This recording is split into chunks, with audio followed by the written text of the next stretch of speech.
You're watching how Leap Let's enable automatic speaker on iPhone calls in iOS 26. Open the Settings app, tap Accessibility, tap Touch, tap Call Audio Routing, select Speaker. Now all your calls will automatically route to the speaker. To disable it, return to the same settings and select Automatic or Bluetooth headset.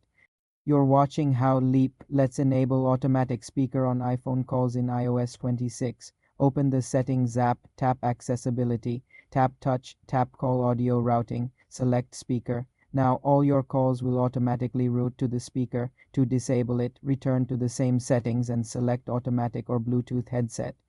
This setting is useful for hands-free calls. Note that it will override your usual preferences, so use it only if needed. For more simple tech tutorials, subscribe to the channel.